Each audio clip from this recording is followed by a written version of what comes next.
Saturday Night Live returned with another political sketch that instantly caught everyone's attention, especially because it focused on one of the most controversial topics surrounding Donald Trump, the pressure on him to release more Jeffrey Epstein files. The sketch took the situation, exaggerated in a way only SNL can, but the comedy worked because it reflected a real problem Trump has been dealing with publicly. The actor playing Trump, James Austin Johnson, delivered the performance in his usual style, confident, confused, bold, and nervous all at once. The scene was set inside a mock White House press briefing room, and the entire skit revolved around Trump struggling to explain why he refused to release more details about Epstein, even though lawmakers had recently released a batch of emails that raised many new questions. The sketch began with Trump being asked directly by reporters about the newly released emails. These documents were supposed to help clarify the relationship between Trump and Epstein, but instead they created even more confusion. In the SNL version of events, Trump tried answering in a way that made him look calm and innocent, but his answers kept doing the exact opposite.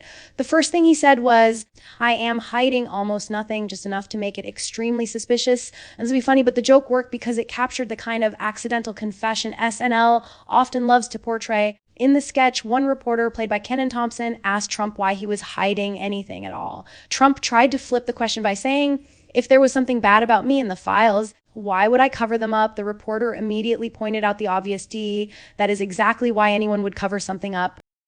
This became a running theme throughout the entire sketch, Trump saying things that accidentally strengthened the arguments of his critics instead of shutting them down.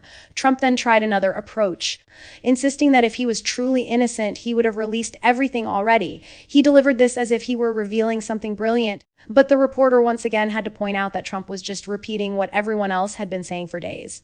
The comedy came from Trump being trapped by his own logic. Every attempt to defend himself only made his situation sound stranger and more suspicious. SNL leaned heavily on this pattern, showing Trump swinging between confidence and panic like someone desperately trying to escape quicksand but sinking deeper. Then came one of the most memorable jokes of the sketch. Trump said he barely knew Epstein, even though there were thousands of pictures of them together. He described the photos as if they were totally innocent moments, dancing, grinding our teeth, and leering at something off camera, which he jokingly claimed must have been a book we're excited to read. The humor here came from Trump acknowledging the incriminating nature of the photos, but then offering an absurd and unbelievable explanation. This part of the sketch played on the real-life pattern of Trump saying he hardly knew certain people despite mountains of evidence showing otherwise. The sketch then moved into how Trump praised Megyn Kelly for giving a technical explanation about what qualifies someone as a real pedophile. The joke here was that Trump would latch onto any argument, no matter how uncomfortable or twisted, as long as it helped him in the moment. It also played on his history of publicly praising people who defend him, even if their defense sounds strange or weak. After that, another reporter brought up a new contradiction. Epstein had apparently said in an email that he was never a member of Mar-a-Lago, even though Trump had publicly claimed he kicked Epstein out of the club.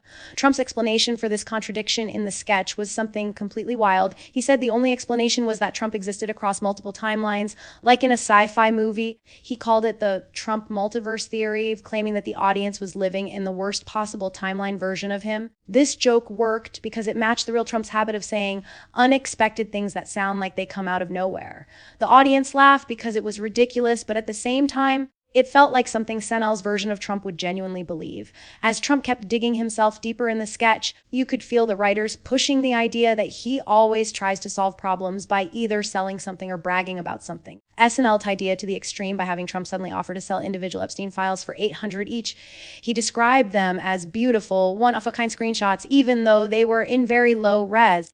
It was a typical SNL style jab at Trump's business strategies, always selling, always promoting, always trying to turn a scandal into merchandise. The joke also poked fun at the idea of monetizing something extremely serious, which made the humor sharper and more absurd. The whole sketch worked because it mixed real political tension with SNL's over-the-top comedy style. The real world has been full of questions about Epstein's crimes, the people connected to him, and the files that remain unreleased. SNL took all of that and exaggerated it into a chaotic scene where Trump looked overwhelmed, confused, and desperate. They made fun of how easily his words can be twisted or misunderstood, and how often he accidentally says things that make his situation even worse.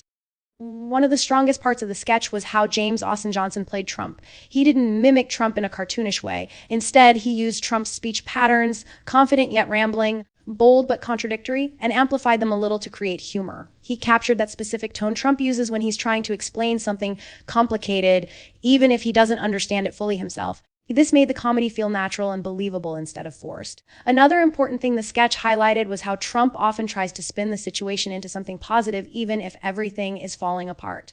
Whether he was praising Megyn Kelly or inventing multiverse theories, he kept trying to stay on top of the situation.